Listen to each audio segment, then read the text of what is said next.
Po yung tindahan ng nanay ni Mitch. Yan. Tignan niyo po. Nagumpisa siya sa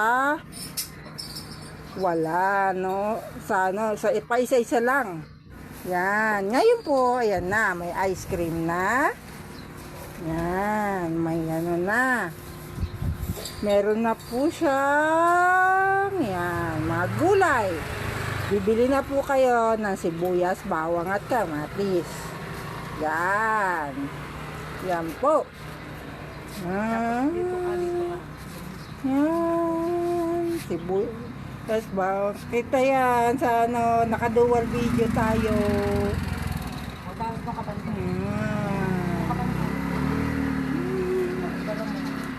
Ayan po. Ayan. Nakikita nila.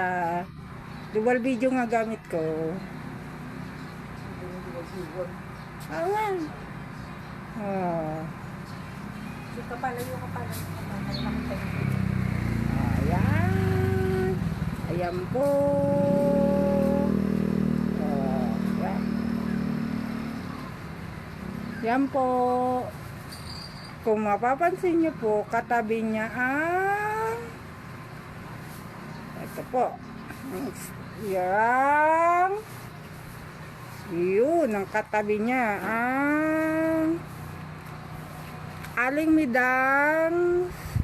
Midang al fresco. Yan. Katabi niya po.